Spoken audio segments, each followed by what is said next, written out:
Okay. How's everything going with you? You know I'm always there. You just give me a call and I'll come. Yes, ma'am.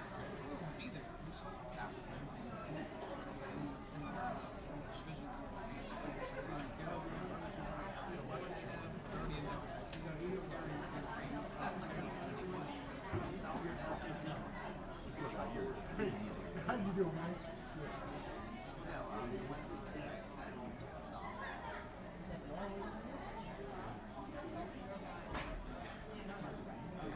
Good, man. You? Pretty good, pretty good.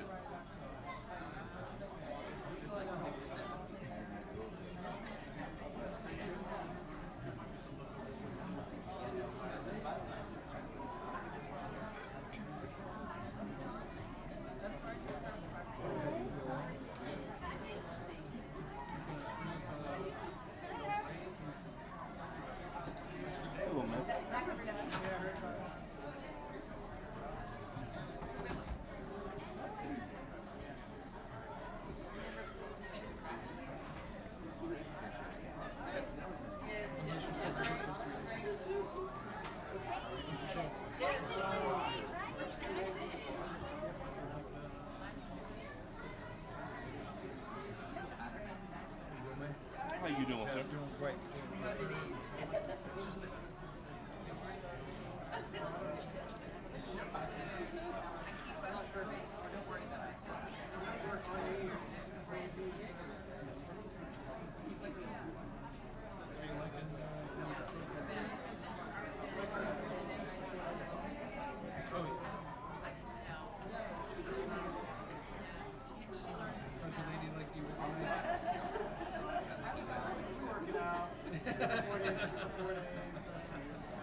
2 minutes. 2 minutes.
One minute. 1 minute.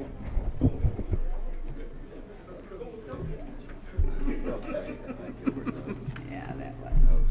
It's very sweet. She was like genuine surprised. Yes, she was.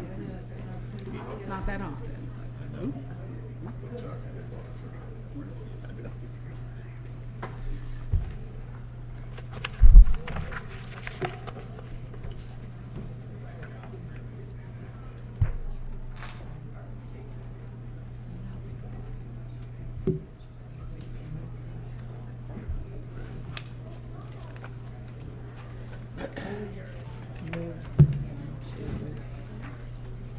Could we move them like right after Love Grove?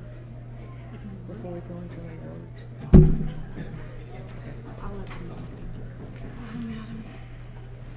She doesn't know to look at me.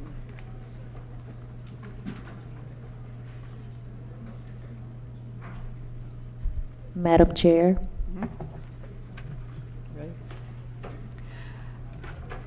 Before we begin, with everyone's consensus, Martin Luther King Elementary arrived just a little late, so they were unable to perform prior to the meeting, and we would like to honor their effort, if it's the consensus of the board, and place them in the agenda following the presentation by Love Grove Elementary, if everyone agrees to that. Is that? You need a motion? Do we need a motion for that, or? Through the chair, you can take it by affirmation to change the order of business. So if there's no dissent registered, then you can carry forward. Does anyone dissent? Okay. Thank you. Thank you.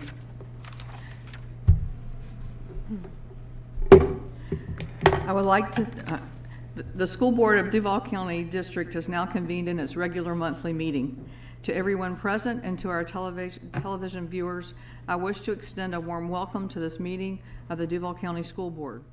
The vision statement of the Duval County School Board states, "Every student is inspired and prepared for success in college and career and life." The mission statement of the Duval County School Board is to provide educational excellence in every school and every classroom for every student every day. The Duval County School Board is here tonight to listen to reports from district staff and to set policy for the district that will improve student achievement. We will also address budgets,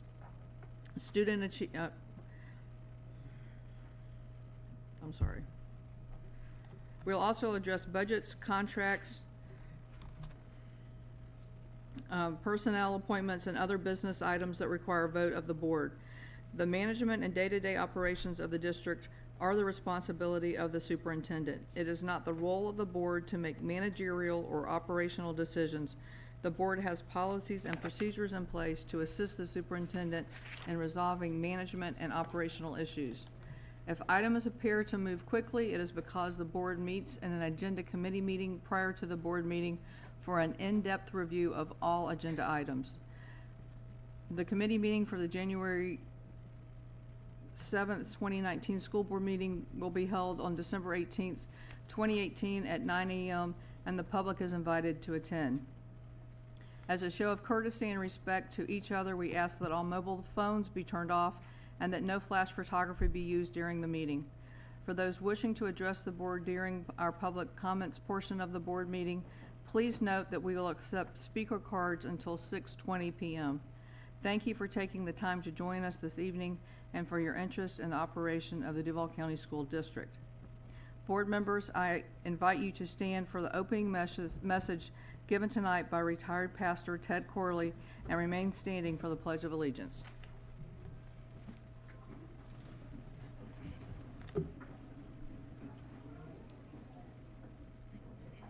Would you join me as we pray? Lord God Jehovah, God above all gods, creator of all things, giver and sustainer of life, we come before you tonight with hearts filled with praise and thanksgiving. We come before you tonight as this board begins a new season with new leadership and new members. May you mold them together as one. For your word says that when brethren dwell together in unity, there you command the blessing. And so I call upon them and call upon you to work in their lives to bring unity so that here in Duval County and Duval County Public Schools, you might command the blessing.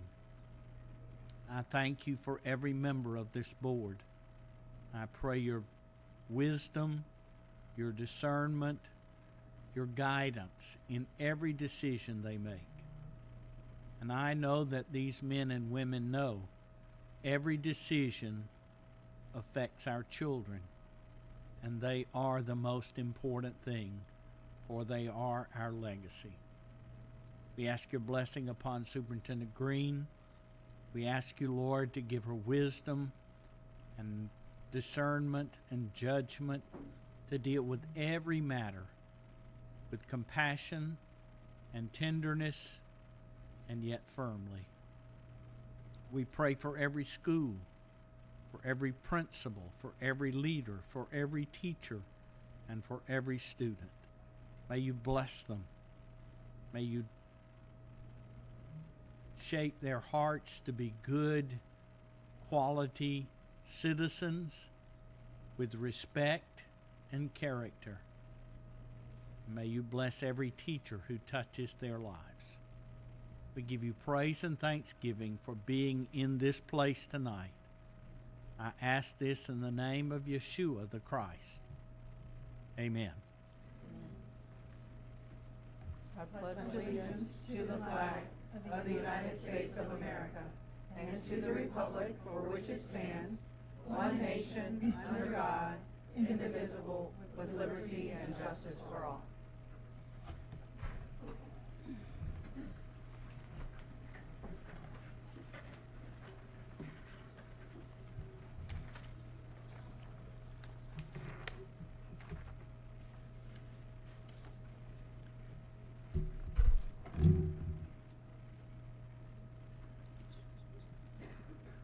And now we have a presentation from Love Grove Elementary.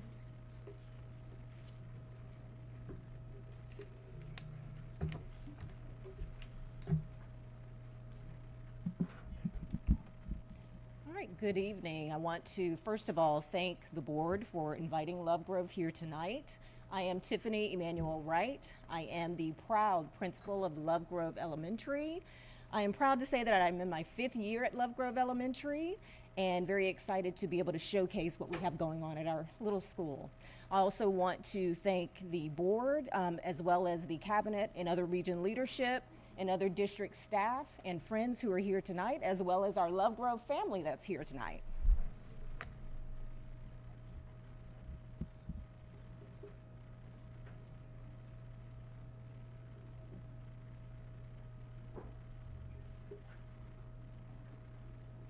Okay, as our choir gets started, I want to recognize a few of our guests who are here with us. First of all, we have Mr. Mullen. He is the Love Grove Choir Director. We also have seated Mr. Kendall Paris, who's the Assistant Principal at Love Grove. He's also been with us. He's been with us 3 years. Seated next to him, we have Ann Nestler. She has 2 roles. She's actually our math interventionist, as well as she leads our PITSCO lab at our school. All right, so it looks like we're gonna start with our PowerPoint and then we'll have the choir perform. So it looks here, as you can see on the screen, we are the Marvelous Manatees. We are so excited about this theme because we really believe in the work of Stan Lee, who believes that there are superhero abilities in all of us. And so we know that superheroes don't just wear capes, but they have all kinds of skills and things to share within our lives, within our school buildings, and our community. So we are excited about being able to represent the late, great Stan Lee.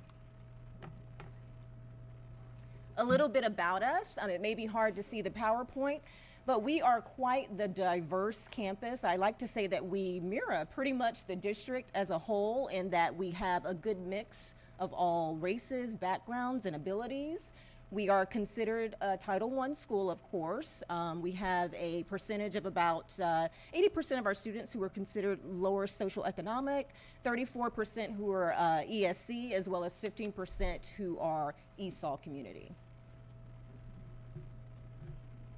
All right, this screen here talks about all the wonderful programs that we have. Most importantly, we are a STEAM choice school, so of course we represent science, technology, engineering, arts, and math. In addition, we are proud to have self-contained programs within the Exceptional Student Education Program. We have support level of academics, which is considered SLA.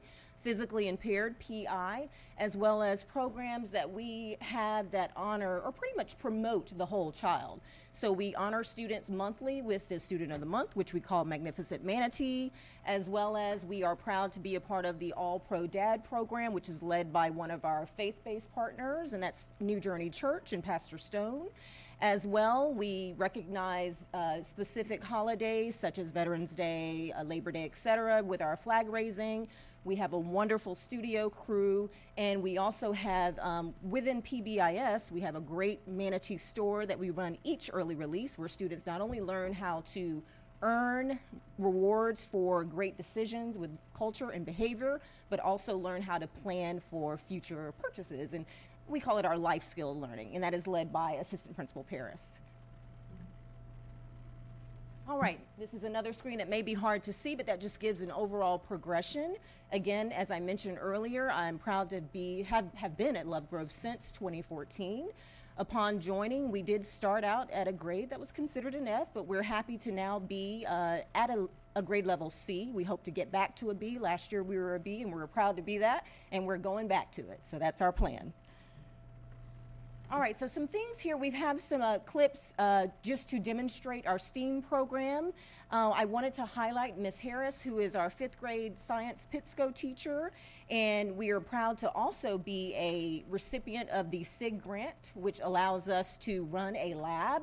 You can see just a snippet here of students in the lab. They are learning how to simulate a solar system, not a solar system, excuse me, a solar eclipse, rather.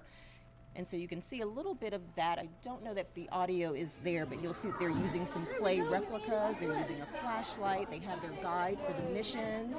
And this is something that Ms. Nessler, as I mentioned before, has been instrumental in leading this process, as well as Ms. Harris, the 5th grade teacher.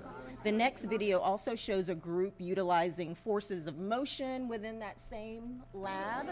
And you see the materials. They use technology infused there by using the laptops to run through the program. All right, moving on to the next slide. We also have within our primary level, our kindergarten students are also dabbling into the STEAM process, and so this next video just simply shows that even a kindergarten student can program.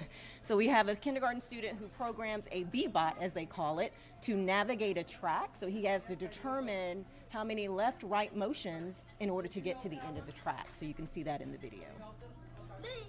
That's a 5-year-old. I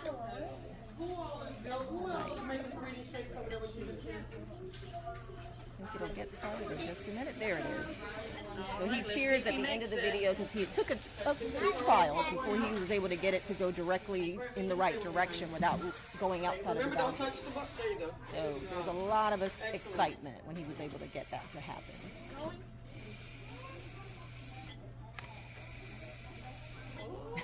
Oh my gosh. You can hear us cheering. Oh my gosh. And he turned. Yes! That turn was, woo, it took a lot of work there. So very exciting. All right, so moving right along, I also, because again, we're talking about STEAM, and part of that is math as well as technology. And so our Teacher of the Year, Mr. Bunnell, is also being highlighted here, and we are focused in the first video on Math Practice 7, which is looking at patterns. And so you can see how technology doesn't overpower the classroom, but it supports the classroom. The students have their journals, and then students are able to go up to the interactive monitor to then work the problems as well as follow along and be engaged. And the second video is just a demonstration of how students also use their mental math, but again, we're using technology to show that we can have it support the learning. All right, so moving on to the next slide. Oops, there it is, sorry. All right, so I want to now allow our wonderful choir to demonstrate the artistic side of STEAM. So again, Mr. Mullen is leading the choir, and they're going to sing an a cappella version of Amazing Grace. So take it away.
sleigh. Hey, jingle bells, jingle all the way.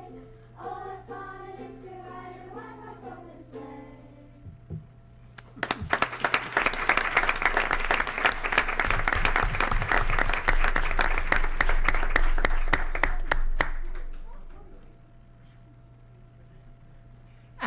As the chorus is exiting, can we ask the parents, and I saw maybe some siblings who are in the audience, to stand? I know you're proud of this chorus.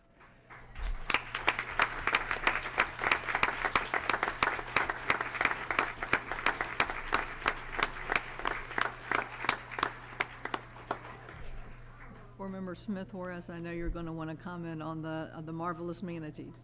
Thank you, I do. So, Ms. Emmanuel Wright, thank you for being here this evening, and thank you to the chorus and to all of the parents in the Love Grove community that is with us, and the Love Grove community that I know invests in the positive culture and the learning environment that you build every day.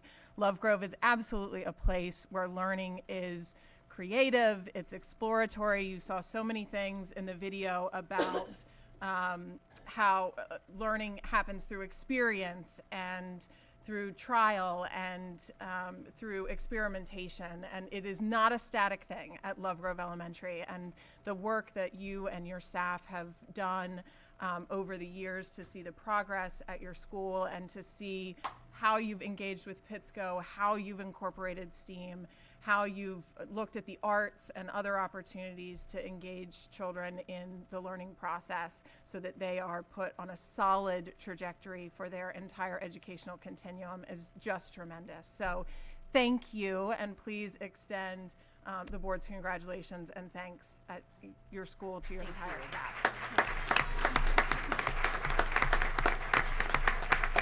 Thank you again for the opportunity. Thank you. So we are now ready to welcome the MLK SWAT team, and they are coming in now. It's the drum line.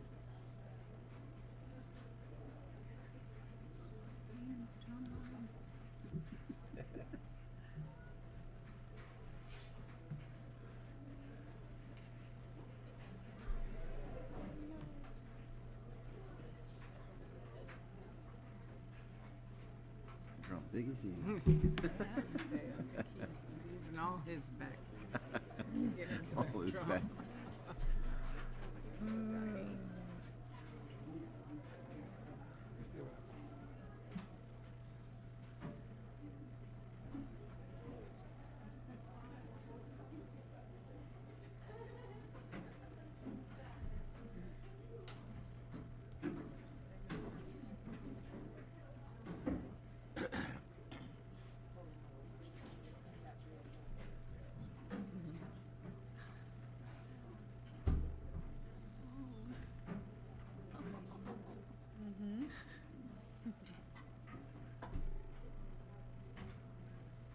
Golly.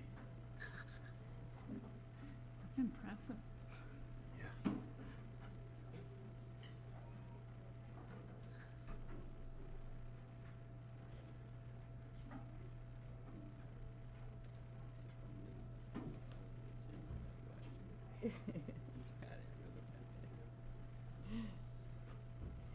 Drumline, one. Drumline, one.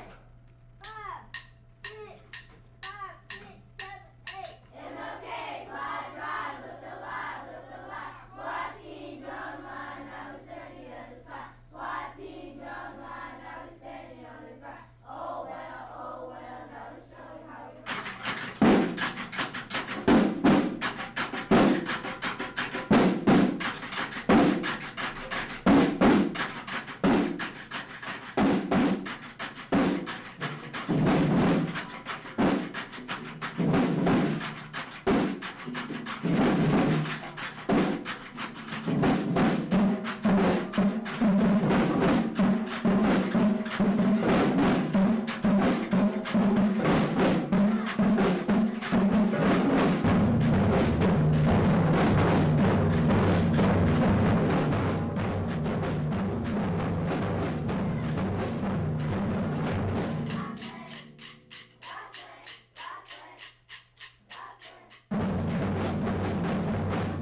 There's no doubt about it. The arts are alive and well in Duval County. Thank you, MLK SWAT team.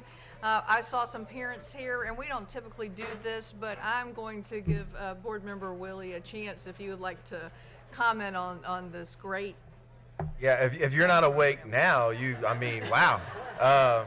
The Pride of Clyde Drive, congratulations to all these students. I love seeing it, just the rhythm and cohesion that it takes to do that. That's what we aspire to as a board, to be in sync like that. So shout outs to everybody out there, the parents who are here, all the folks who worked, the leaders. I see some folks who are leading those folks as well. Just congratulations. The great work just continues out at Martin Luther King Jr. Elementary School. So thank you so much. Thank you. Now on to the rest of our meeting. Right?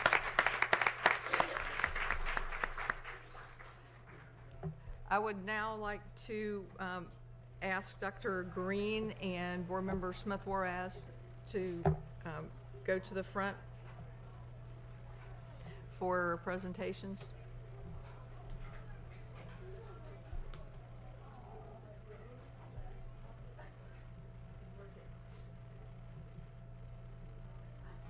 It happens once every 5 years, a visit that's of utmost importance to this district and one in which we will gladly receive help from our partners.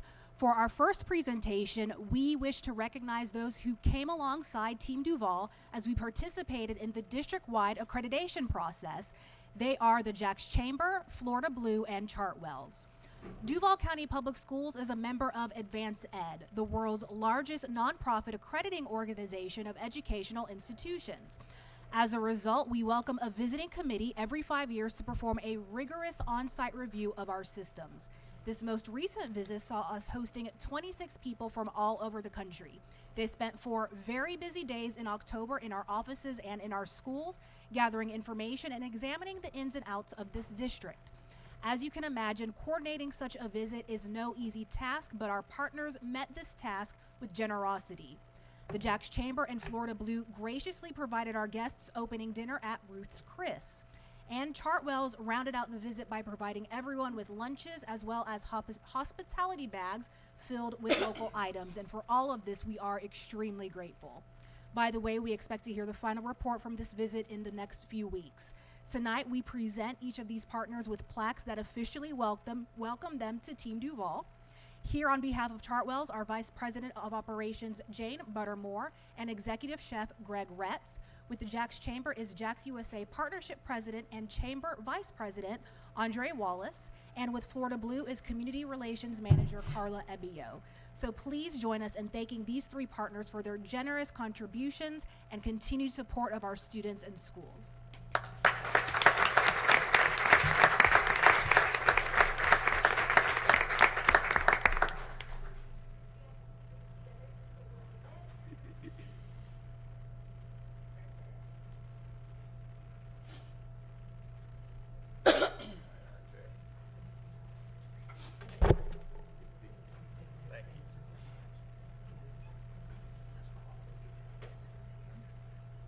It's an elite designation that went to only 300 public schools in the entire country this year. For our next presentation, we are thrilled to honor Stanton College Preparatory School as a 2018 National Blue Ribbon School. For 36 years, the National Blue Ribbon Schools program has served as a vehicle to honor outstanding schools with a proven track record of excellence and students mastering the challenging and engaging content. Something we've known to be true of Stanton, but now affirmed by the U.S. Department of Education. To even be considered for this honor, schools have to be nominated by their highest state education official and go through an extensive application and selection process. Each school is additionally recognized within one of 2 performance categories, and for Stanton, that means being named an exemplary high-performing school. An honor that goes to schools with their state's highest high school graduation rates and with the highest achieving students in English and in math. Now, Stanton was celebrated in the nation's capital last month at a ceremony with U.S. Secretary of Education Betsy DeVos in Washington, D.C. This evening, the celebration continues as our superintendent presents this banner to Stanton. Accepting this banner tonight is school principal Ngongoma Majova Siani, and she's joined by assistant principals Michael Kerr, Matt Hemphill, and Sonia Roming, teacher Kelly Klinger, PTSA President Cassia Brunner, Stanton SAC Chairperson Janet Allen, Activities Director Diana Glendeling, Secretary Suzanne O'Donnell, and several student representatives and officers. So please join us in congratulating Stanton College Preparatory School as a U.S. Department of Education 2018 National Blue Ribbon School.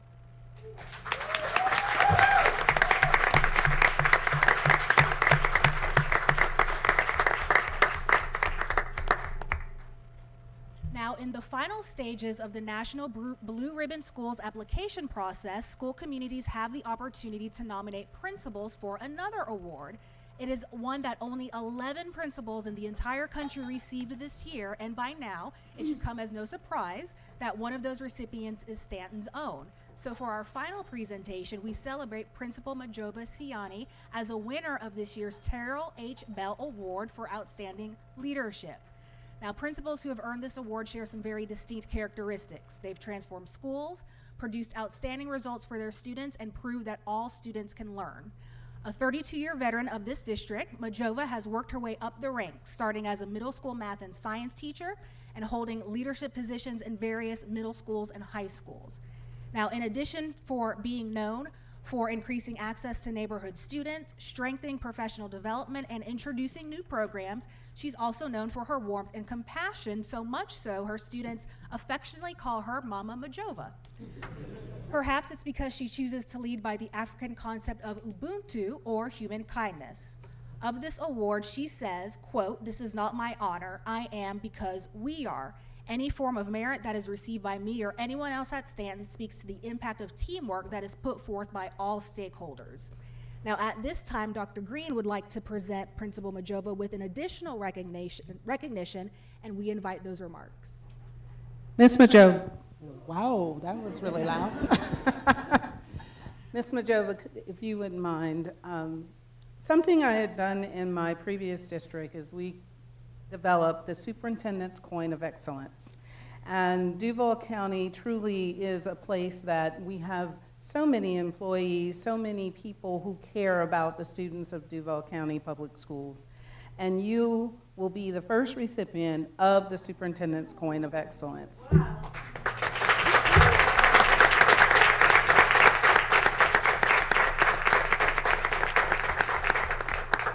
This coin somewhat reflects what is done in the military. When individuals in the military do something special, they are given a coin. It was very special to me to also see that we have many schools that offer these coins of excellence. I received one from Baldwin Senior High School, middle and senior high school. And so we included a base so that you may place this coin of excellence on your desk for everyone to see how truly one, we are appreciative of the excellent work that you are doing at Stanton College Preparatory School. And I know it takes a team behind every great woman. There are many people. Usually a man's back there somewhere. But, yeah. But I just want you to know, see, you're back there. I just want you to know how much we appreciate. I've only been here 6 months, and in those 6 months, you represent what I see across our district as true excellence. So congratulations.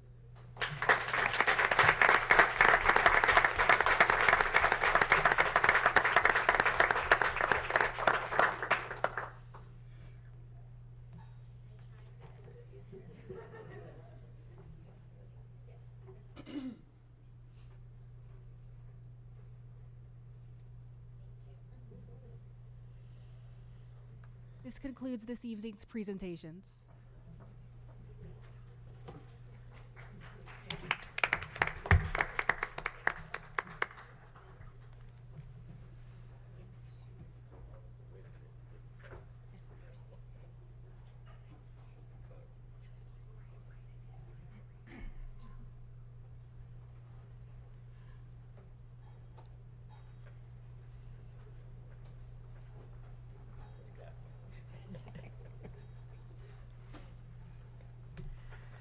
Approval of the December 4, 2018 agenda, that the Duval County School Board approve the December 4, 2018 agenda as submitted on November 27, 2018.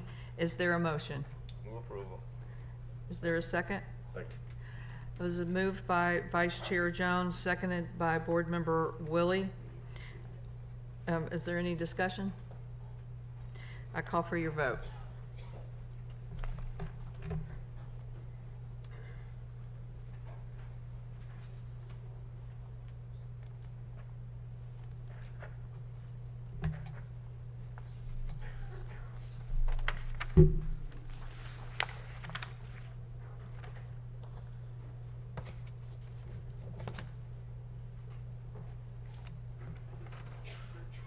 By your actions, you have approved the agenda 7-0.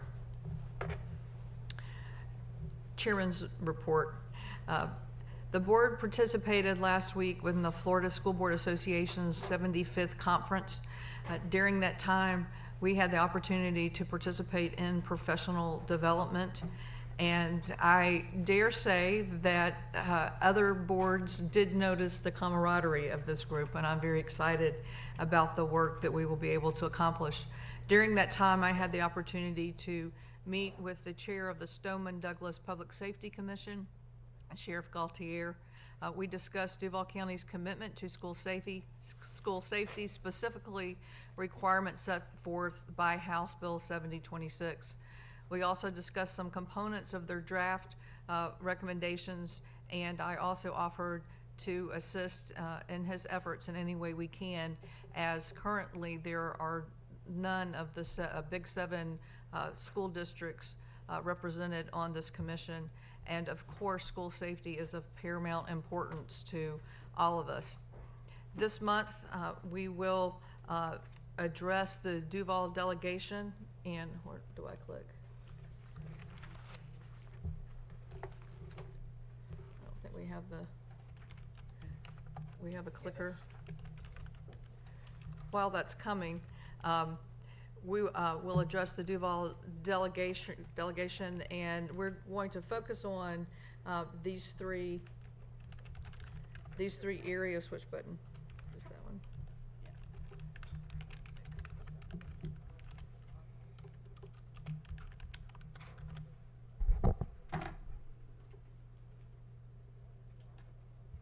While it's coming up, what I'll tell you is there are three areas that we will focus on for our legislative agenda. The first is investment in the recruitment and retention of high-quality teachers. Is it coming? It's okay. Provide a graduation path for college and/or career-minded students. And one of the recommendations from the Stoneman Douglas Commission is for our legislators to allow school boards to levy a 0.5 mills in order to sustain hardening of schools. So we were going to put up that legislative, but we're gonna move on to the superintendent's report. I'm not sure we can move to mine. Okay.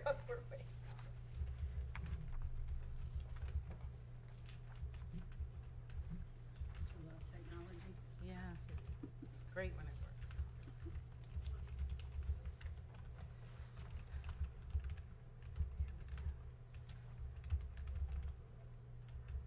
First, I'd like to start off by congratulating our semifinalists that are part of the Florida Blue Duval County Teacher of the Year Eddie Awards.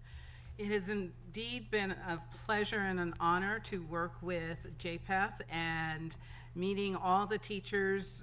On Sunday, they had what they call a tailgate party for all of the teachers of the year, and I think I took close to 100 selfies. I'm pretty sure it was something close to that. But it was just amazing to see the positivity, the enthusiasm of all of our teachers of the year, and to see them outside of their classroom was also amazing. This week, that field will be narrowed down to the 5 finalists, and so 2 teachers have been notified that they are in the top 5, and tomorrow we will notify the 3rd, and Thursday the 4th, and Friday the 5th. So 5 teachers of the year finalists will be notified throughout the week. Their schools have done an amazing job for the 2 that I've attended. They truly were surprised and honored to receive such recognition. So I do invite you to attend the Eddie Awards, which will be at the Hyatt Regency on February 15th, 2019. I encourage you to go to the JPUF website to find out information on how to purchase tickets. But talking about our teachers are very important as we, oh, there's your, There it is. there's But- your, okay. there's your slide. But I'm gonna keep going. Okay, our slides kind of got out of order. As you know, we just recently experienced Hurricane Michael that touched down in the Panhandle. And as 67 school districts, we really try to be there for one another. And right now, our Panhandle friends need our help. We still have some school districts that aren't back to total implementation of the school day. I listened to Bay County talk about the concerns he has. He is running double sessions, and he says many times not much keeps him up at night, but the fact that they are taking home middle school students at 6 o'clock at night, and as you know, with daylight savings time, it's dark, and for many of those roads, they don't have sidewalks. Things are still in disarray, as that picture depicts, and they could really use all the help that they can get.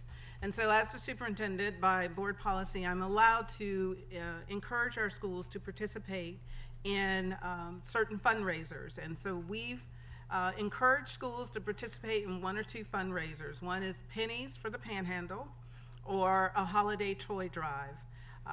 We received information from the Panhandle that either one of these would be very helpful, especially to the students that are in those areas. And so our schools are participating in this service project for the remainder of this week and next week. In addition, okay, the slides all went in different directions. I was getting ready to talk about United Way, but we are moving through our textbook selection, math textbook adoption.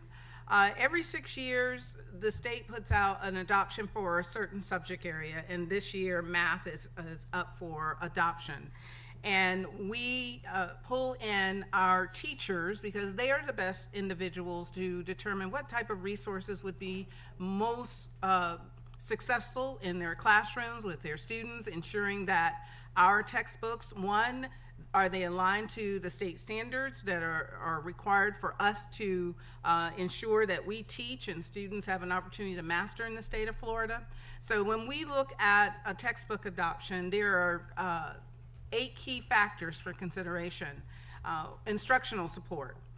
How will we be able to support our teachers? Will it be a mechanism that will help provide support, especially to those brand new teachers? The content, is the content aligned? Does the content cover all of the subject content areas that are needed to be covered by that grade level?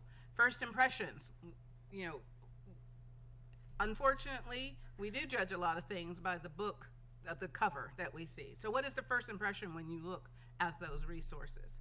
Assessment, how are students being assessed based on their knowledge of the content that is in that particular textbook that the district would choose?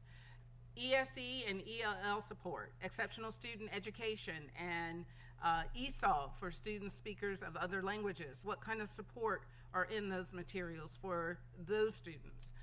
Digital platform. What type of digital footprint does the resource have? Is it more than just a textbook on a computer? Are there other digital items that help the student to be more engaged? And any auxiliary materials. For math, we look for manipulatives, other materials that would be supportive of student learning, and then the overall quality. So with those key factors, and hopefully the next slide shows the results. Good. The selection snapshot results for the elementary ratings, the elementary teachers, and I say teachers, there are also community members on those adoption committees, as well as parents, other district folks that have expertise in this particular subject area. So for elementary, the highest rating material was Curriculum Associates. It received a 4.2 overall score. Second would be Great Minds, and third, Hoop Mifflin Hardcourt. For middle school, the ratings were a little more even, but for middle school and high school, as you can see, there were clear winners. For middle school, it was Houghton Mifflin Hardcourt with a 4.2 rating. And for Algebra 1, Algebra 2, and Geometry, it was Pearson. Currently, our schools use Pearson for Algebra 1, 2, and 3. Algebra 1, 2, and Geometry. And they have made the decision to continue with that particular textbook. So that information will now be posted for 28 days so that we can get information or the opportunity for individuals to comment. After that waiting period, the school district will come before the board to request a selection of these 3 particular textbooks. Now there's United Way campaign. Currently, we are wrapping up our United Way campaign. I want to thank Terry Brady. She and I presented to the principals about how important United Way is to our community. I shared the story about my son who was diagnosed with leukemia at the age of 2, how United Way came in and supported my family, and they had I never knew it was through United Way until it was over, but it was a big celebration for children with cancer. And for one day, I saw my son laugh when I had not seen him laugh for months going through those treatments. And since that day, I have been a contributor to United Way. And Terry shared an equally inspiring story about her interaction with United Way, and we are very grateful for the services that we receive and the collaboration we have with United Way. They are part of our mental health program. They are helping us fund the therapists in our schools. So United Way does a great deal, not only for the school district, but for our students. Just to reiterate, the last date for donations will be accepted up to December 14th. And I'd like to close with some exciting news that we have 2 of our high schools participating in the state championship, football championship for Class 4A. William Raines High School will be against Cocoa High School on Thursday, December 6th at 7 p.m. and Mandarin High School versus Columbus High School on Saturday, December 8th at 8 p.m. We are very proud of both of these teams, and I hope that if you can, please drive down to Orlando and join us in supporting our young men and our cheerleaders and our bands, because it's going to be a great event, and I'm expecting that we will have 2 state champions when we come back. That's what we're expecting. That is the end of our report. Thank you. We are now on the public comment portion of our agenda. Those wishing to address the board must fill out a blue speaker's card. The school board welcomes your comments on matters that are before the board for consideration. It is not the board's intent to respond this evening, but to use the input in our deliberations. To give everyone appropriate respect and courtesy, we ask the audience to refrain from audible comments or applause. When you come to the microphone, please state your name for the record. Please limit your comments to 3 minutes. When the green light in front of me starts blinking, you will have a minute remaining. When the light turns yellow, you will have 30 seconds remaining. When it turns red and the buzzer sounds, your time will be up. If your concerns exceed that time, you may present written comments to the board. You are asked to refrain from references to specific individuals and to follow expectations for civil discourse. Please remember that speaker cards were only accepted until 6:20. Our first speaker is Robin Faircloth, followed by Chase Faircloth. Good evening. My name is Robin Faircloth, and I am the PTA president of Grasp Academy. Our school serves dyslexic students, dysgraphic students, and dyscalculic students, and in some cases, students who have all three. GRASP utilizes a multisensory learning environment, Orton-Gillingham-based prescriptive intervention, and hands-on lessons to engage our students. 1 in 5 students has some form of dyslexia. Families have relocated from other cities within Florida and from other states such as New York and Virginia just to attend our GRASP Academy. The school's experienced many changes this year. I want to thank Principal Cayasso and Ms. Powell for all their work over the last few months to help get our school fully staffed. Sorry to break your rule about mentioning people. I'm here tonight to say that we are looking ahead and hoping for support for our unique school. Our students require small classes and individual, unique training for our teachers. We're excited that our teachers and staff are receiving more Orton-Gillingham training. Both the teachers and the staff are receiving that, and the school and the investment we make now will impact the graduation rates as our students move forward, but more importantly, they will impact the children for all of their lives. I'm excited that our school's been asked to help with the creation of professional development for the district so that teachers throughout the district, beyond just English, will learn about how to recognize dyslexia in students and how that impacts every class they take. Our school should be a model that's replicated throughout the district and beyond. This environment allows students to receive the support they need and thrive as they work to achieve a standard diploma and reach their full potential.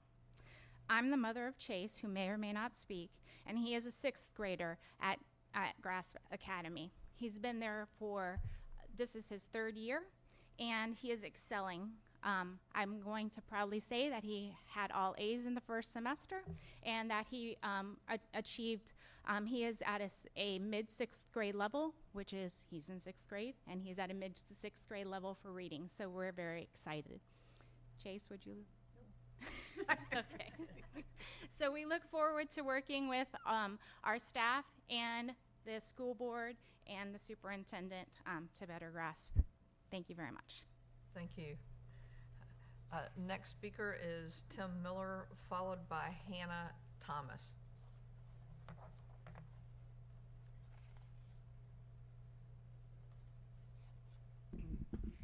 Good evening. My name is Tim Miller. I'm a father of a ESE student in Duval County. First of all, I'd like to say thank you and welcome to all the new board members. I know some of you had a pretty tough campaign, but welcome to the board, and I hope that you'll provide the same passion and dedication to the board that your predecessors have done. Normally I'm here to speak about ESE issues, but tonight I want to make just a quick comment on the name change of Mayport Middle School. On the item summary, under financial impact, says there is no cost to the district to begin the process. I understand that this is just the beginning of the process, but there is a cost to the district if it moves forward. When Forest High School was renamed to Westside High, there were pledges of well over $200,000 from individuals and organizations. And the last information that I received and could find when researching this was an article from Jacksonville.com, August 7th, that said of the $242,000, only $3,000 had actually come in and been raised. So we need to keep that in mind, that pledges are great, but before we spend a lot of money renaming a school, we need to make sure that we have the funds covered, that it's not negatively impacting the educational process in the district or the maintenance of the school buildings. Because I know Mr. Nelson's got millions and millions of dollars of backlogged maintenance, and we have a teacher shortage and supply shortages in some classrooms. So I just want to make sure the board understands and looks at that as you move forward with the investigation into the changing of the name of the school. Thank you. Thank you, Mr. Miller. Hannah Thomas, followed by John Lewis Meeks, Jr.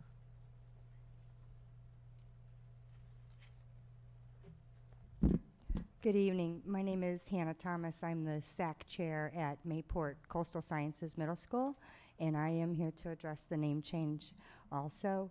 I've been the SAC chair for 2 years now, and in the 2 years we've had this discussion several times.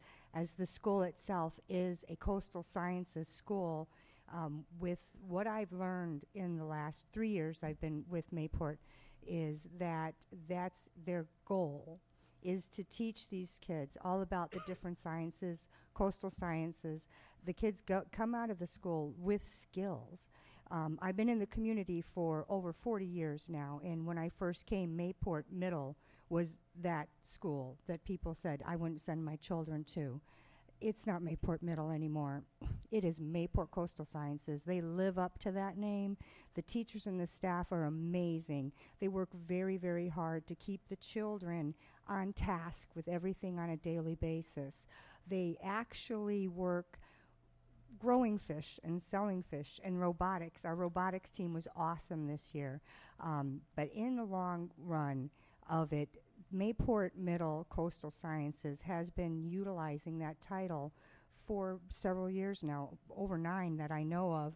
And as far as all the costs and everything is in place. There's not very many changes at all that needed to be made in the school.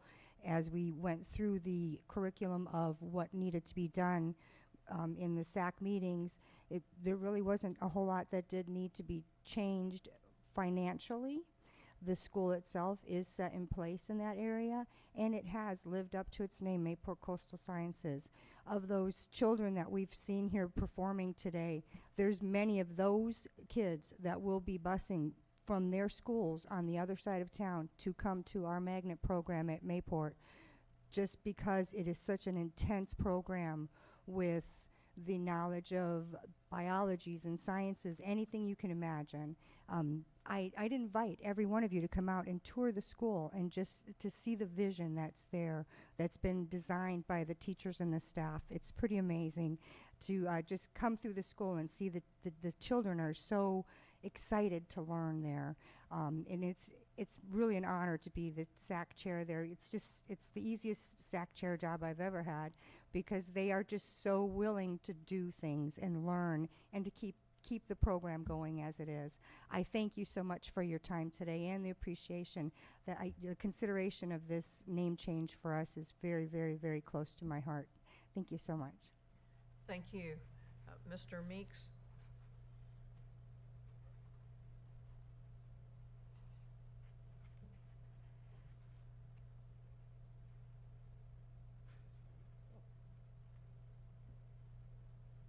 Good evening. This is not my first time speaking before the school board, John Lewis Meeks Jr., Jacksonville, Florida.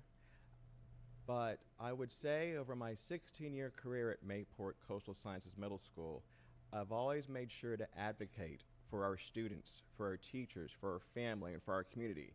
Because when I first arrived at Mayport, I saw a beautiful community of people that truly cared about moving our community forward. So every time I came to speak to you on the school board, it was my hope in my heart that we can move our school forward. And I know that oftentimes I come asking for things for our school. And I know it sounds needy sometimes, but honestly, I'm coming from a good place. And all I ask of you today is just for your blessing to have us officially change our name to Mayport Coastal Sciences Middle School. Because what we do every day is not just for us, but for our future and our kids' kids, as we work to develop environmental stewards in our students to take care of our planet through partnerships with universities like University of North Florida and Jacksonville University and Florida State Community College and St. John's Riverkeeper and Timucua Foundation and the Right Whale Festival and the NOAA. These are organizations that are with us, Mayport Coastal Sciences Middle School, and our mission. That's our name. And this is not the first time a school has had its name changed to reflect its mission. We honored the former Stanton High School, which is now Stanton College Prep, because we realize that it's more than just a name. It's the mission reflected. And I just ask that we maintain truth in advertising for our school here at Mayport Coastal Sciences Middle School as we attract diverse students from all over the districts who are aware of what we are about when they see our name, when they see our proud polo shirts we wear on our trips to like the Georgia Aquarium and to Driftwood in Georgia, and represent not just our school but our community and the best of what we have to offer to our nation. So let's imagine today together to re-educate and re-image our school to one that we have served military families, we have served neighborhood families, and also we serve people from all over the district so that we can achieve our best. In closing, I humbly ask for that blessing, and most sincerely, thank you very much. Thank you, everyone, for your comments to the board. Do we have any comments from parent organizations tonight?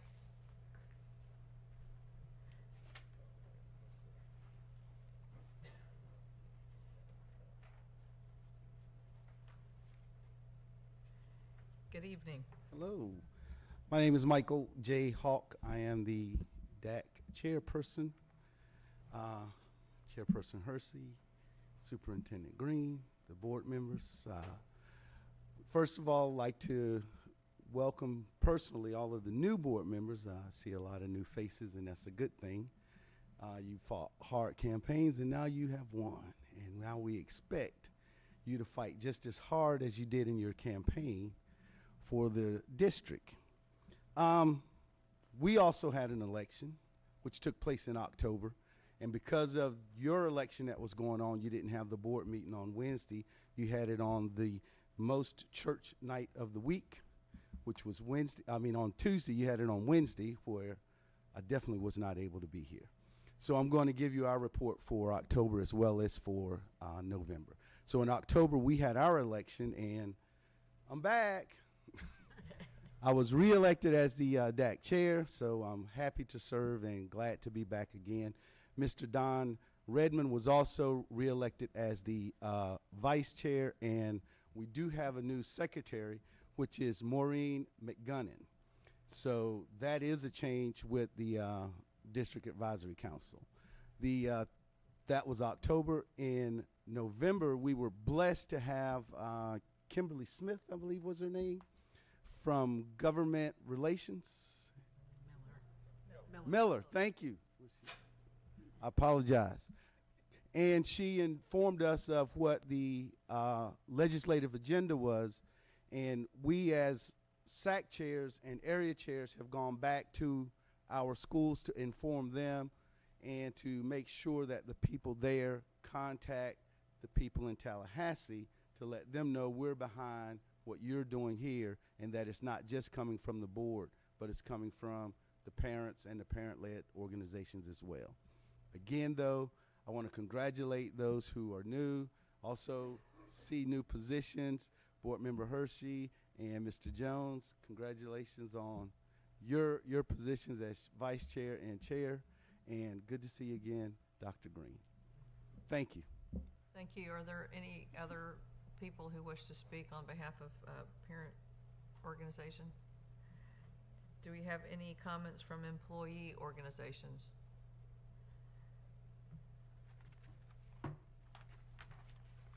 Approval of minutes, that the Duval County School Board approve the minutes for the meetings listed in the agenda item.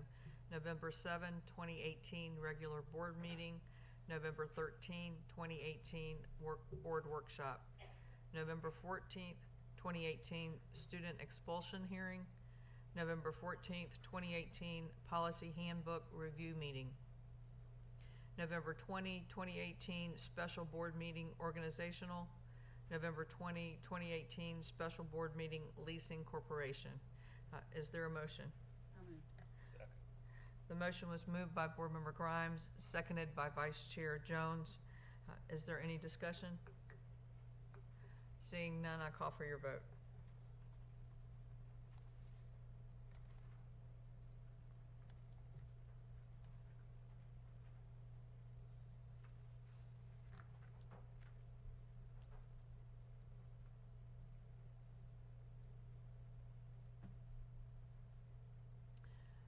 By your actions, you have unanimously approved the minutes.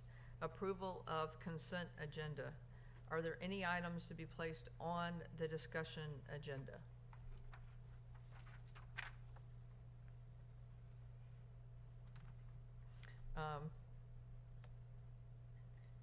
Seeing none, do I have a motion to? I'm sorry, are you asking just for discussion or consent with comment as well? This is to be placed on the discussion. Nothing to be placed? Okay. Seeing none, we have consent with comment. Human resources. Madam Chairman, I think we need to approve the consent agenda. Okay.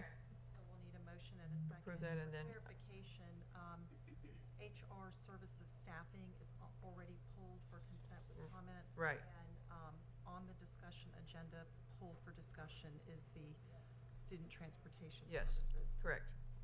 Okay. So is there a motion for? So, Madam Chair, I would like to place item 20 on consent with comment, if I can. I just, not move it to discussion. Keep it on the consent agenda, but I'd like to add it to the comment. So what, is that different than what you already? Yes. I had moved it back to consent, but now I'd like to comment on it with consent. Okay.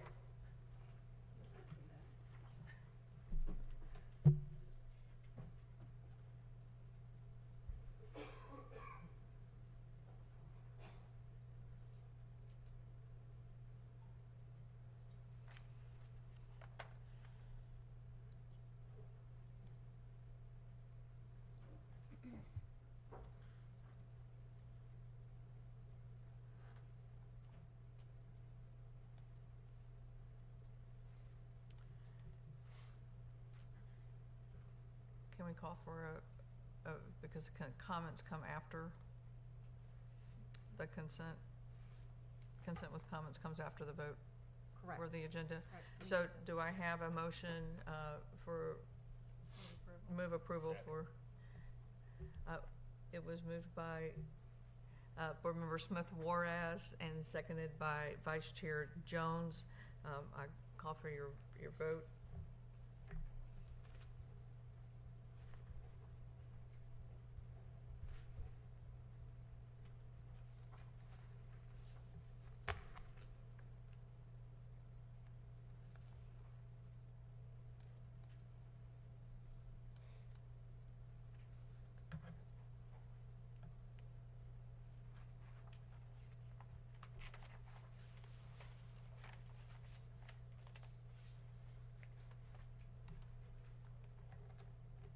By your actions, you have unanimously approved the consent agenda.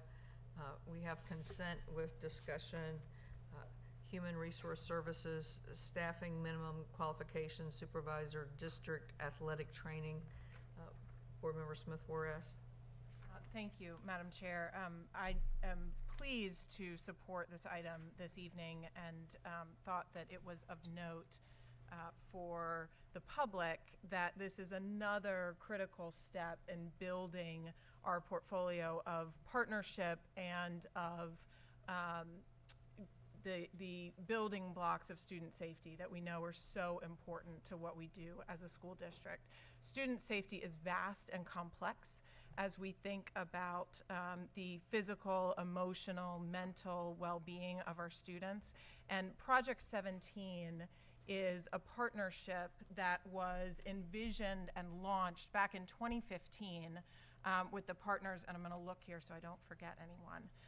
But JU, the Jacksonville Sports Medicine Program, the NFL, the Jaguars Foundation, Duval County Public Schools, and the City of Jacksonville came together in an endeavor to place certified athletic trainers at each of our 17 high schools.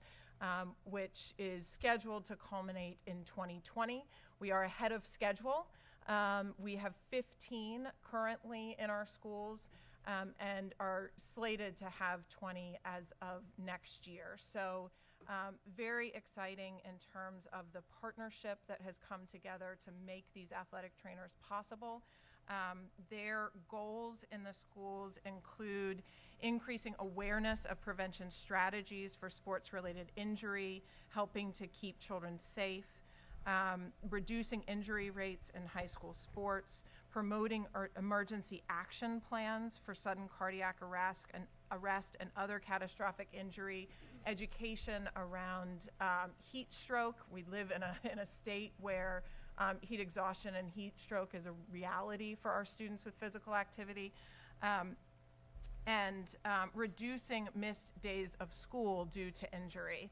And we know from the service that these athletic trainers have had in our schools that they're not just interacting with our student athletes, they're also interacting with students who may slip and fall and be concussed on campus, or have other related injury that these trainers can attend to. So certainly want to say thank you to the partners, particularly to Jacksonville Sports Medicine Program that has made this opportunity possible in our high schools, and for their continued support of this particular director position, or excuse me, specialist position, I think I'm misstating. Supervisor position.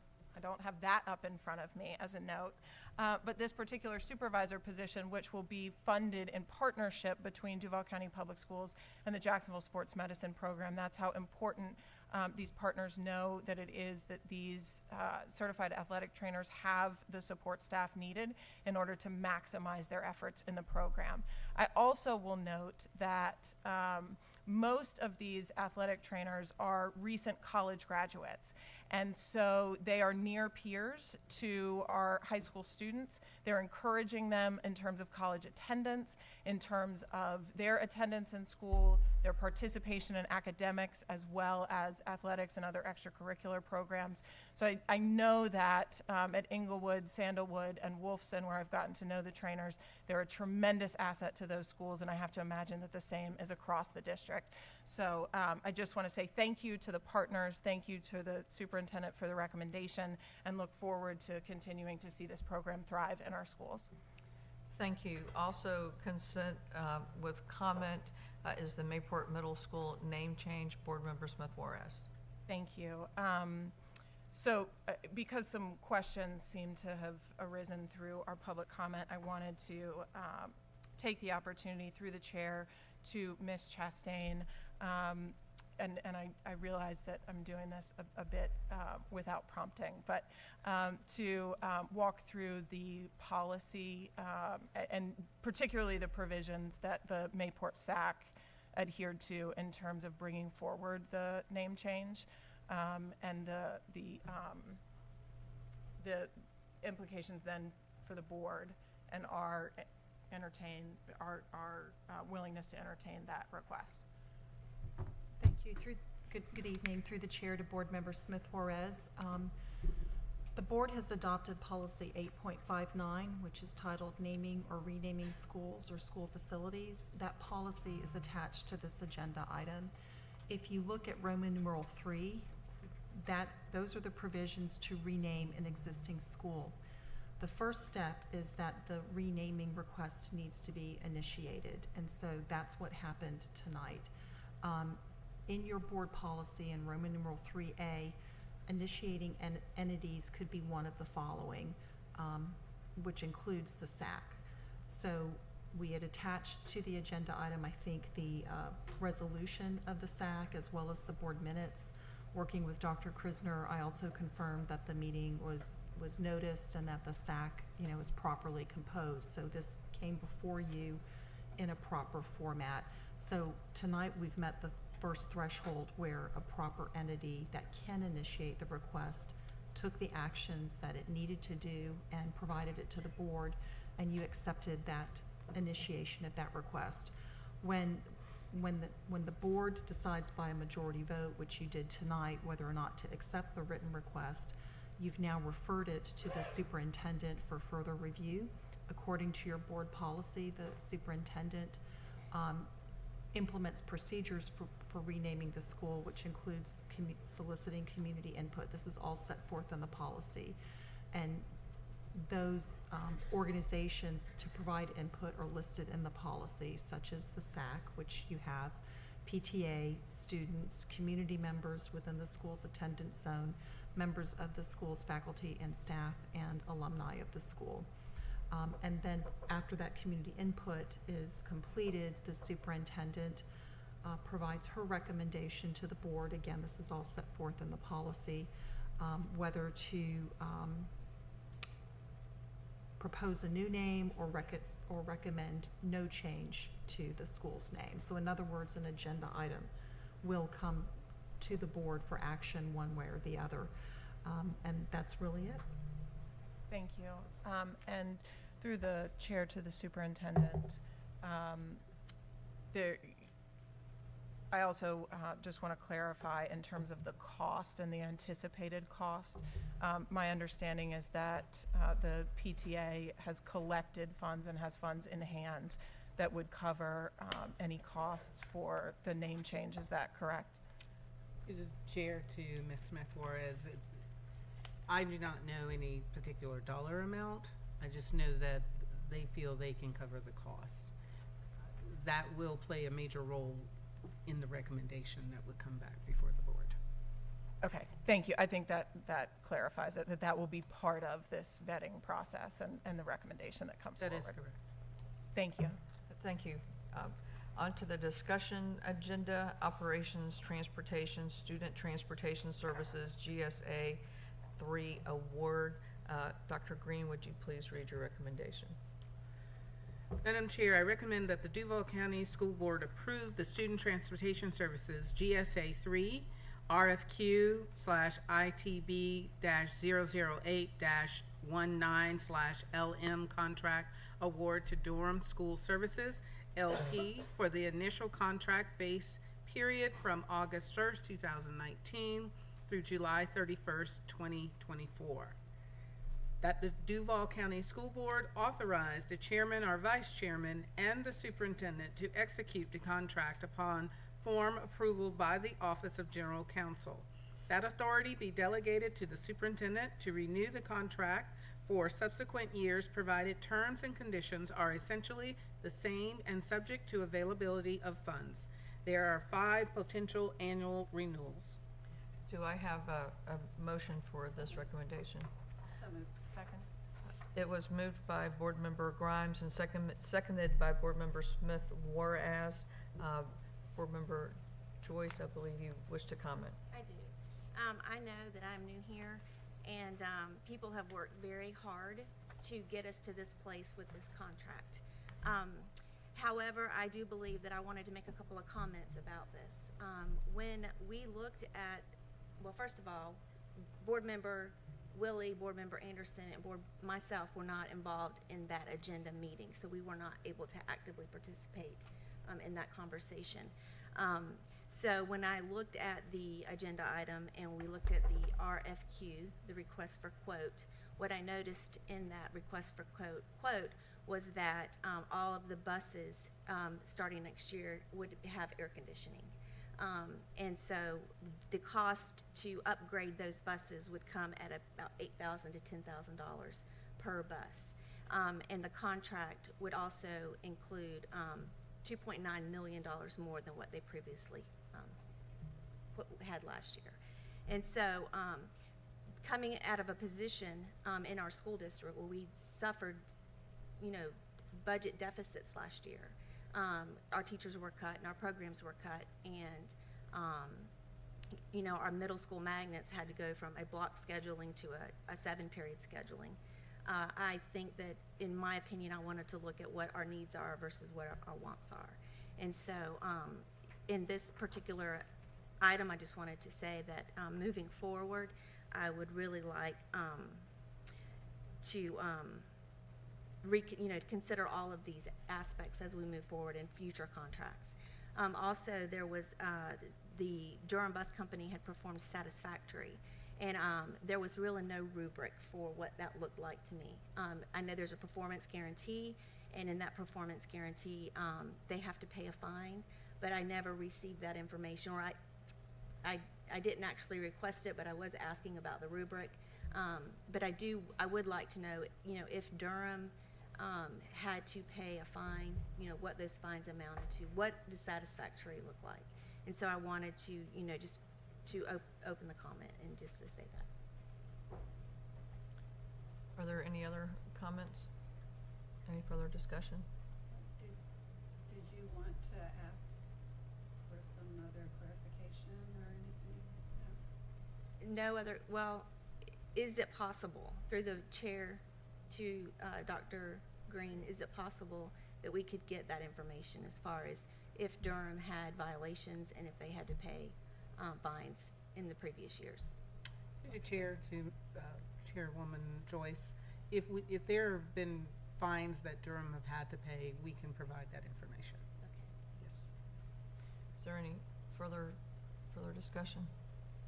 I'll just say, I mean, aside from this, I think this was an eye-opening sort of meeting for us, just even looking at some of the transportation, magnet transportation, the 0.5 additional mile that we provide as a district. So just one of the things that we have to consider as a board is some of those big decisions that aren't required by the state, but we as a board are deciding, we as a district are deciding to take care of our kids. So I appreciate you bringing the extra comments to the floor. And I think this is something we definitely want to make sure that we're taking a close look at, because this is a big dollar item, and we're providing a lot for our students and families, which is very important. So this is an important document to vote on. Any further comments? Board Member Smith Juarez. Thank you. Through the chair to Dr. Green and possibly to Mr. Nelson, how does the district go about contracting for its transportation? Through the chair to Ms. Smith Juarez, Dr. Green's going to attempt to answer, and then if it's not correct, we'll ask Mr. Nelson to chime in. You asked a question of how do we contract for our transportation? Yeah, so sort of what's the RFQ process and how do we go about So the RFQ process is exactly what Boardwoman Joyce stated. It's a request for a quote. So we send that request out to vendors that meet the qualifications that we would want for transporting our students. I believe only 3 vendors responded to this quote, and then it narrowed down to 2 because one bought out the other vendor. Am I correct, Mr. Nelson? To the superintendent, that company, the third company, was purchased prior to the quotes being given. Okay. So based on the criteria that is set out for the request for the quote, those vendors send back information to the district indicating these are the criteria you've requested, and this is the cost that it will be for us to meet your request for quote. So our criteria will talk about how many students they're going to pick up, what schools are involved. It talks about mileage and gasoline per mileage, and so once all of that is put together, a quote is given, and a committee makes the determination. Those committee members have expertise in dealing with this particular type of quote, and then that recommendation is given to me, and then I make a recommendation to the board. Thank you. And our district, somewhat uniquely in the state of Florida, contracts for our transportation services, and Mr. Nelson has done a tremendous job over a number of years, and I think it was just prior to Dr. Green's superintendency that we had a pretty extensive workshop on our cost per mile, what we've done over the years in terms of transportation services. I know there was much discussion at the workshop about the timing of the previous contract being at a time when costs were depressed. And so we do see some increase with this particular contract. It is something that the board has kept our eyes on over time. And as a public education system, I as a board member believe that transportation is critical to our students accessing the high quality education that they deserve. So we have made choices as a board to continue magnet transportation, to continue activity buses after school so that we don't limit which children can participate in after school and extracurricular activities, to make choices to reduce the 2-mile state guideline for children walking to 1.5, because 5 and 6 and 7-year-old little legs, it's a long way to go 2 miles. And so while I understand and appreciate that this is a significant cost and it is something that we should look at critically, that we should competitively bid, and that we should vet to know that we're getting a quality of service, I appreciate the efforts that staff has gone to make sure that those services are provided to students, that there is a quality control mechanism so that students are transported safely and on time. And I also will say that as to the air conditioning, while it's a significant cost, as we have begun school earlier in the last couple of years, so children are going back to school in early to mid-August, we know that Florida temperatures on those buses, where they're stopping fairly regularly, and airflow may not be as easy as it is in cars that are continually moving down the street.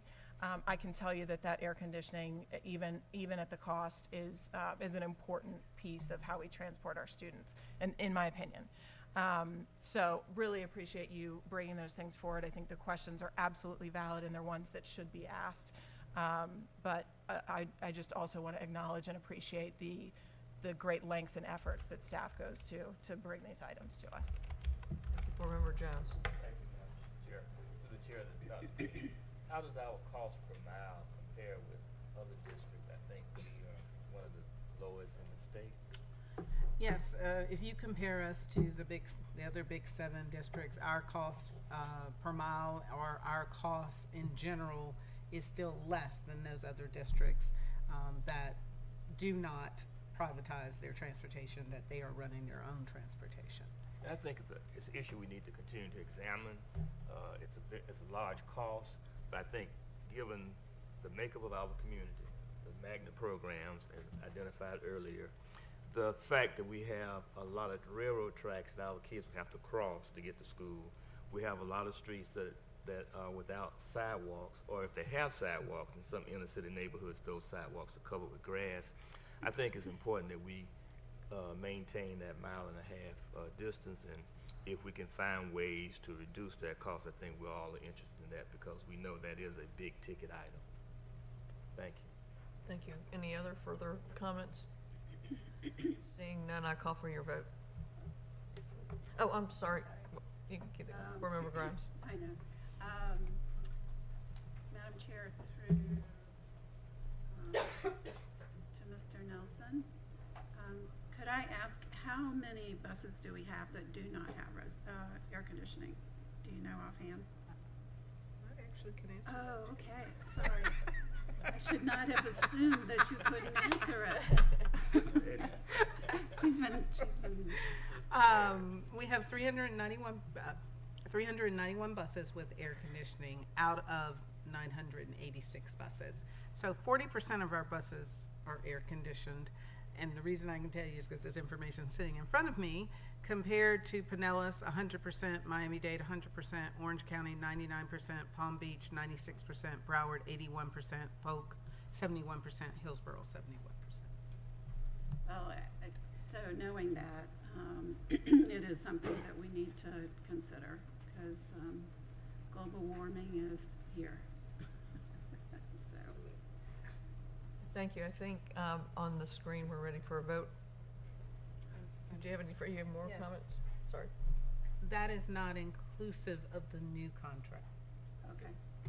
That this is based on last year, so not including this contract, those would be the numbers. I didn't want you to think that now with the new contract, that's what's at 40%. So do you know where we are going to be with the new contract? I'm going to allow Mr. Nelson. I'm going to let you answer that. Through the chair to Board Member Grimes, will be approximately 80%. 80. Yes, ma'am. Well, set in the high 70s. We will know an exact number, because during the summertime, bus companies that are currently contracted they go through a process of purchasing additional buses. And so that's not necessarily shared with us because their requirement is to have sufficient buses they need under the contract. So, when they make purchases, as they will this time of year, to replace buses, we could wind up very close to 80% as we work with the vendors and find out what they're updating to have in place by the first day of school. And does that, the goal is to eventually have all of the buses air conditioned? Through the chair to Board Member Grimes, that is correct. This actual topic came up back in 2014 with the board, and the board requests that the district move towards providing air conditioning. Ms. Joyce, you asked me that, and now I found the information. It was back in 2014 that the board requested that the district start moving towards air-conditioned buses. I keep calling for the vote. Is there any further discussion? Seeing none, please register your vote. Okay.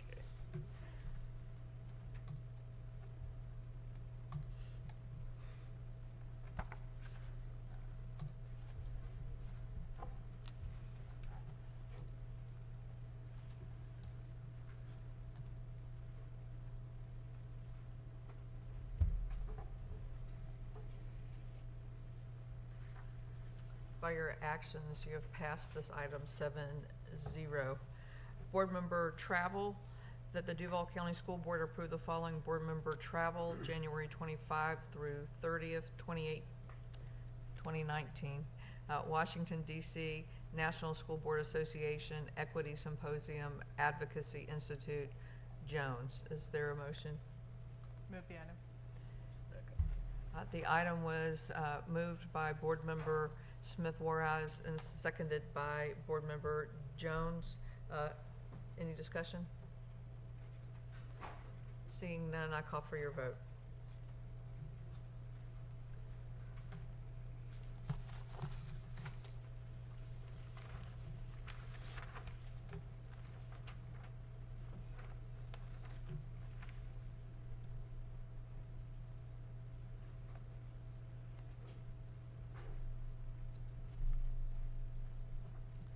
This item has passed 7-0. We are now, believe it or not, on For the Record. So, board member Anderson, we'll start with you. Thank you so much. I'm excited to be here for my first full official board meeting. So thank you all for being here. Thank you so much to District 2. I wanted to say thank you to my fellow board members for a wonderful time at the FSBA conference last week. It was a very interesting experience seeing all of the districts and the different organizations come together and learning how the process works really beautifully together. It was impressive. I was impressed by many of the great things that we are doing in Duval County. I knew that that was happening, but to go and to see us stand side by side with the other counties and hear about some of the things that they're going through, I felt really great about where we are. So thank you for being there and welcoming me and for having a really good time getting to know each other. Thank you to Mayport Coastal Sciences Middle School for following this process, the process and a policy that we laid out, and they did their due diligence, and it's just coming before the superintendent at this point to make her recommendations and do her investigation and research and find out all the details, and so that will come back to us then. But I appreciate people that read the policy, know the policy, and follow the procedure. So thank you very much. And then of course we will be not seeing you all until after the new year. So I hope that everyone has a wonderful, restful break. I think some of our employees will get a couple extra days. And so I'm excited to have that opportunity, and everyone enjoys their holidays, whatever that might be. I wish you all well. So. Thank you. Board Member Smith Juarez. Thank you. I want to wish everyone a happy Hanukkah. we're in the midst of that festival, and want to also, it was so fun, and I think MLK probably has set the bar for volume in this particular space, and they were just tremendous and wonderful and so much fun to watch. And over the weekend, I was in a 5K race through Girls on the Run with my niece, who was running, and so many different Duval County Public Schools were represented there. And Sandalwood's drumline was there at the finish line, and I can tell you I could feel in the girls that were running that once they started hearing those drums coming around that last corner, that really gave them that burst of energy that they needed to finish that race well.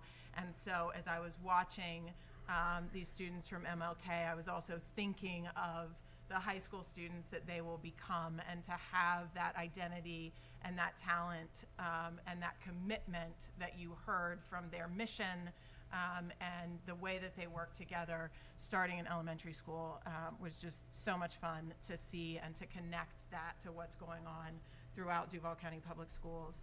I want to again thank Principal Emmanuel Wright for being here this evening, for bringing so many of her students with her, and really tremendous to see the community, the parents, the siblings, the other folks who were here to support Love Grove, the MANATEES here this evening. And then also want to thank Ed White. I had the opportunity to be at Ed White for the International Day of the Child, and to sit and be an observer while students organized, had thoughtful conversation, and gave feedback about what they thought that it meant to be respectful and respected, what they thought that it meant to have drive and be driven, what they thought that it meant to be accountable and to have accountability in their school, and to see the young people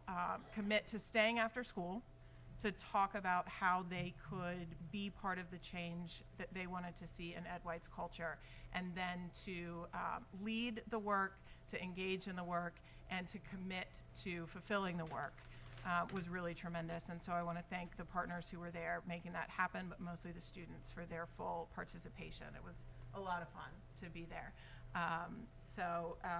With that, happy winter break to everyone. I do hope that everyone gets some rest, has some fun, and comes back in the new year energized and ready to go.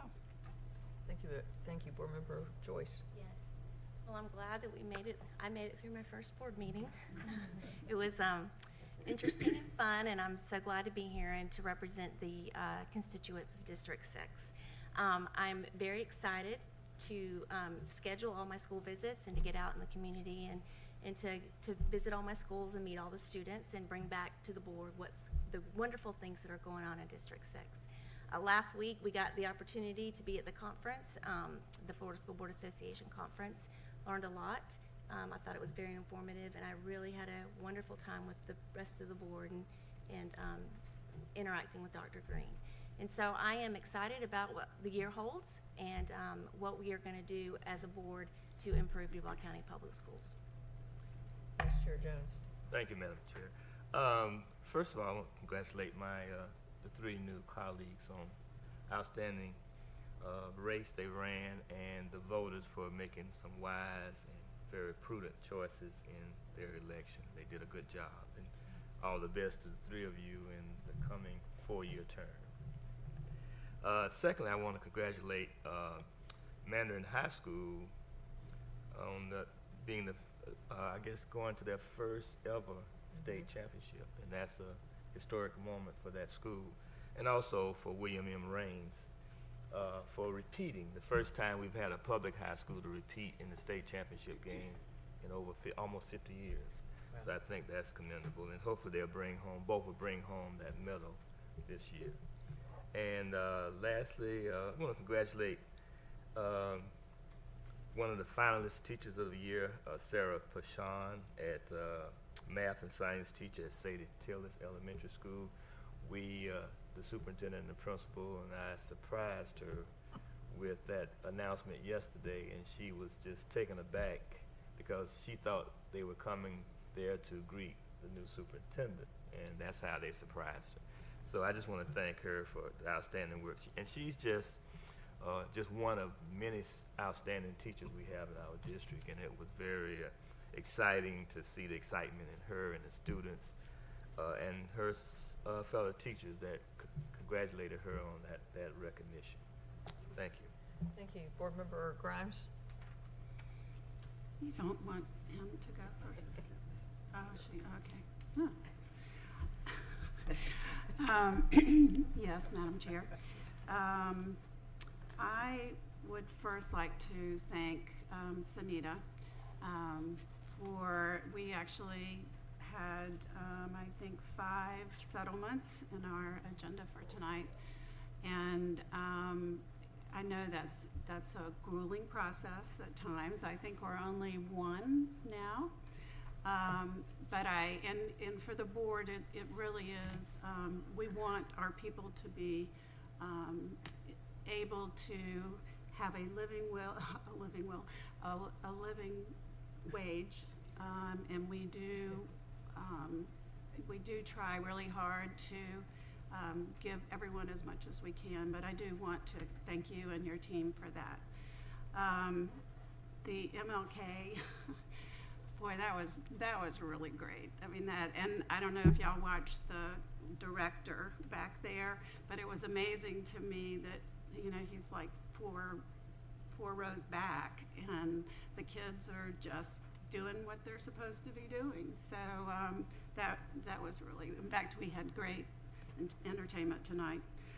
I too enjoyed being with everyone this last week, and I'm very excited.